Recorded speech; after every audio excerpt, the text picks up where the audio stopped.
आगे साहब, हुकूमत में एकदम दोबारा कॉन्फिडेंस आया है, इत्तेहादियों से भी राब्ते कर रहे हैं, एमकेएम से भी किया, आपसे भी किया, कल मुलाकात भी होने जा रही है परवेज इलाही साहब से, और वजीर आजम ने आज सहाफियों से मुलाकात में कहा कि हमारी मकबूलियत में बेपनाह इजाफा हुआ है और 27 के जलसे के बाद मुनर्रिफ अरकान भी वापस आ जाएंगे, इत्तेहादी भी हमारे साथ खड़े हो जाएंगे।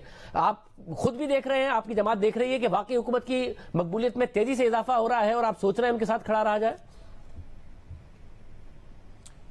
देखें शाहजेब, अगर जलसों से मकबूलियत का मेयार जो है वो उसका तकर्रर हो सकता तो मैं समझता हूँ फिर बहुत सारी जमातें ऐसी हैं जो इसी तरह क्लेम कर सकती हैं। लेकिन बात तो ये है कि अब बात पार्लियामेंट के अंदर है और वो अदम एतमाद की तहरीक है। उसके मुतल्लिक हुकूमत के मुतल्लिक ये कहा जा सकता है कि हमेशा देर कर देता हूँ मैं इत्तेहादियों से भी राब्ते में, और ख़ास तौर पे हमारी जमात के जिसके हमेशा दरवाजे खुले रहते हैं, इनके साथ इस वक्त ये राब्ता कर रहे हैं। और इतने दिन आपने देख लिया कि ये 8 तारीख को अदम एतमाद की तारीख पेश हुई थी और आज 25 तारीख हो गई है। इसमें हमारे साथ इन्होंने कितनी मुलाकातें की हैं और प्राइम मिनिस्टर साहब ने खुद हमारी क़यादत के साथ कितनी मुलाकातें की हैं। एक मुलाकात की लाहौर जाके, उसमें भी कोई तस्करा नहीं किया अदम एतमाद की तहरीक के मुतल्लिक, जो साहब ने बड़े शफाफ अल्फाज में कह दिया। तो अब मैं समझता हूँ कि इस वक्त तो मेरे ख्याल में इत्तेहादी हम अकेले नहीं हैं, दूसरे इत्तेहादी भी हैं। उन्होंने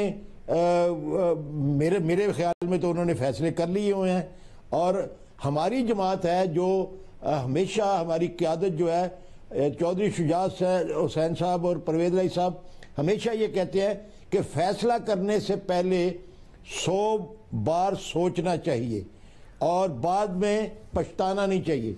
ये बात है कि हुकूमत ने आप लोगों से नहीं राब्ता किया और वो नजर भी आ रहा था, और हुकूमती वज़रा ऑफ द रिकॉर्ड भी कह रहे थे कि अब हम नहीं कर रहे इत्तेहादियों से राब्ते, क्योंकि अगर मानना होगा तो मान जाएंगे इत्तेहादी खुद ही, क्योंकि अब कुछ ऐसा देने को है नहीं।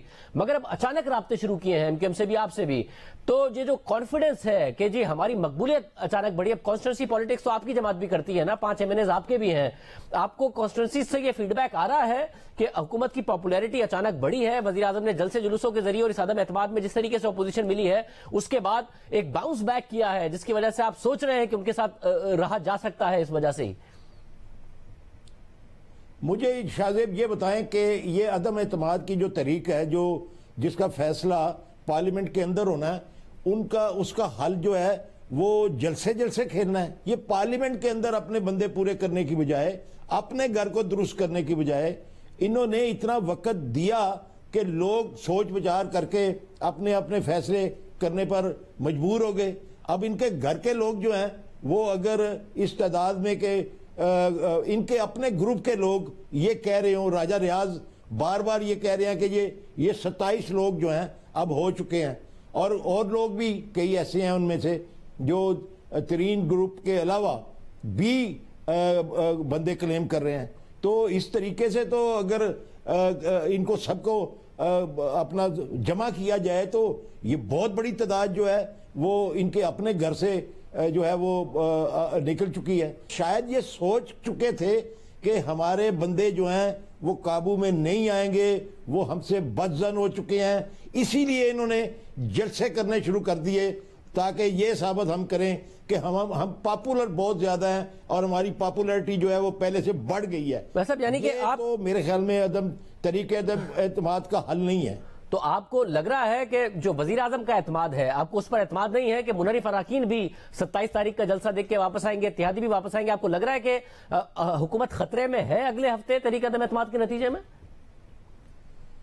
ये तो 27 तारीख फैसला करेगी पॉपुलैरिटी का, क्योंकि अपोजिशन भी जलसे कर रही है। उनकी क्या तादाद होती है, उनके कितने बड़े जलसे होते हैं, वो भी बहुत बड़ी गैदरिंग को क्लेम कर रहे हैं और वो गैदरिंग करके दिखा भी चुके हुए हैं पहले से।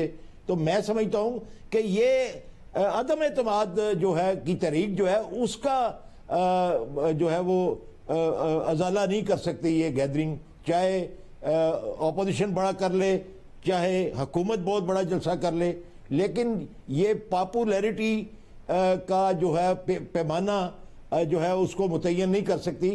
पॉपुलैरिटी का पैमाने का तयन होगा पार्लियामेंट के अंदर, जो 172 लोग पूरे कर लेगा अपने। तो उसमें आपको खतरा नजर आ रहा है वजीर आजम को? यही वहां एक तरीका है। खतरा नजर आ रहा है आपको वजीर आजम को अभी भी? मुझे तो देखें, अगर फैसला जलसों ने करना है तो ये उनका यकीन हो सकता है, एतमाद हो सकता है।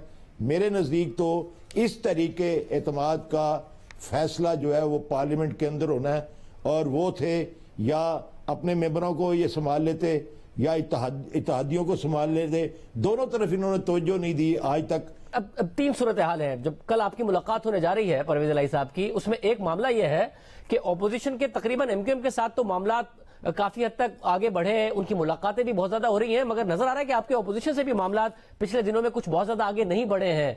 और वजीर आजम तो उस्मान बुज़दार पर बहुत ज्यादा कॉन्फिडेंस का इजहार कर रहे हैं और उन्हें हटाने के खिलाफ बात कर रहे हैं। तो कल कितना इम्कान है कि हुकूमत आपको मना ले? देखें,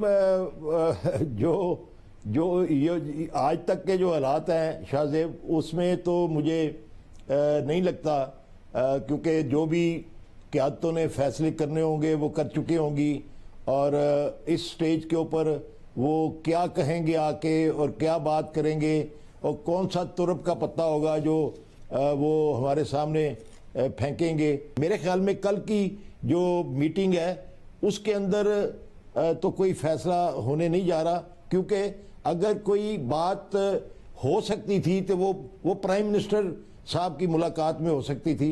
उनको खुद जाना चाहिए था, उनको बात करनी चाहिए थी, लेकिन बहुत देर कर चुके हैं वो।